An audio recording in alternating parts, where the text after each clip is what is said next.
Hey guys, welcome to week 12 of the Fire Fund Friday series. That means that this is the 3-month anniversary for the channel. Thank you guys for sticking with us on this journey.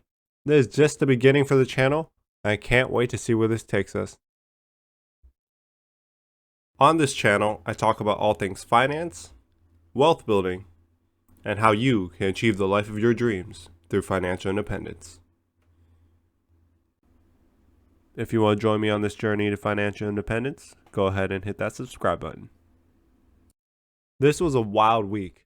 Just as I thought we were recovering from last week's Monday sell-off, the market takes a turn for the worse. A lot of uncertainty in the markets right now.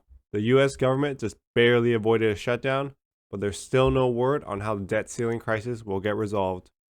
Let's walk through what happened with the markets this week and take a look at all the purchases I made while the market melted down.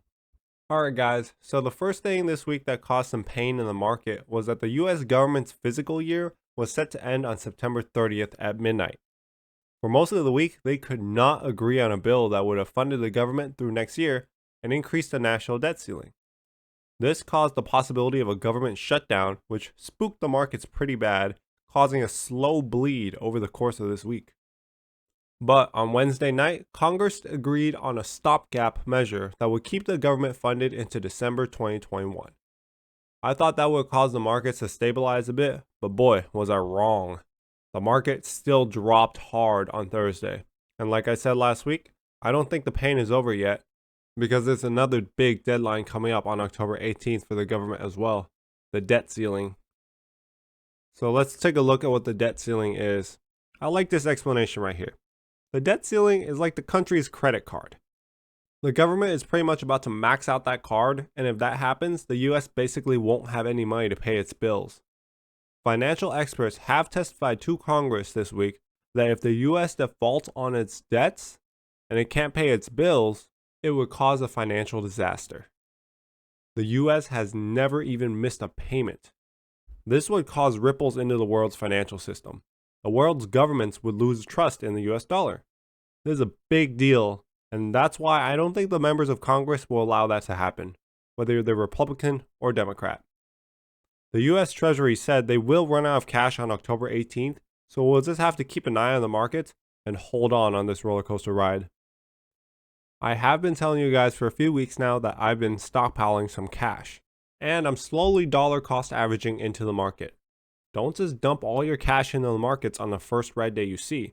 The big opportunity might just be around the corner. Alright, now you guys know why the market has been hurting this week. So let's take a look at what I bought while the market was down. I did spend a bit more than usual since the markets were so red. Remember to take advantage of the red days, but spread out your spending so you have some firepower when you need it. First, I picked up 5 shares of SPYG at a nice discount, when the stock dropped into the $64 range.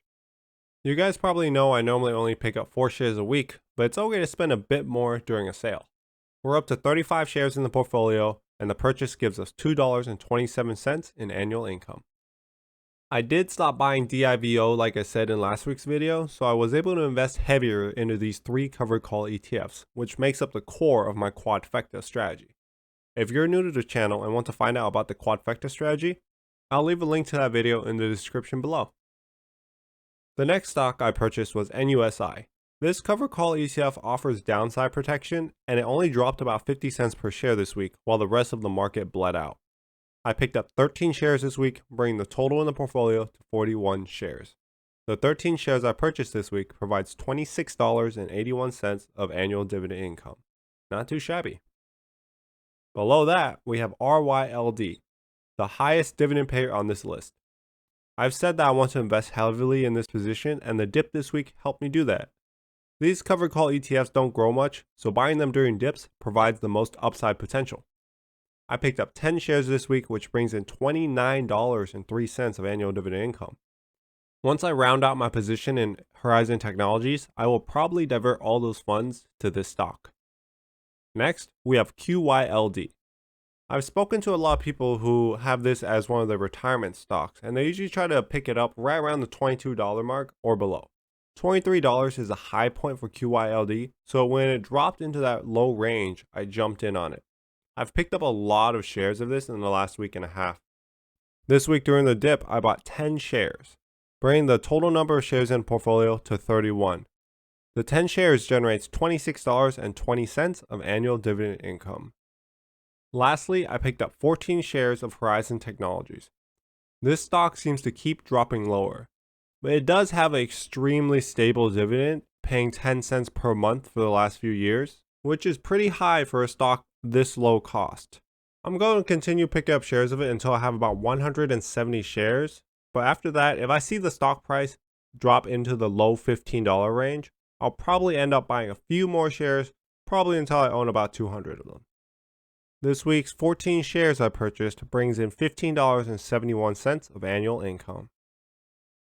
So this week I spent $1,381.61, which increased our annual dividend income by a total of $100.02, a triple-digit pay raise, increasing our total annual income to $2,048.92. We just achieved a huge milestone, crossing the $2,000 mark. The next goal will be hitting 20% of our annual dividend goal of $12,000. I hope you guys were able to pick up some of your favorite stocks at a discount this week. Let me know in the comments below how your week went, and if you have any questions, please leave me a comment below. I try to reply to everybody. As always, if you enjoyed the video, please consider hitting that like and subscribe button. It really helps out the channel.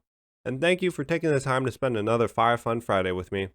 I appreciate you guys so much. Best of luck on your financial journey, and I'll see you on the next one.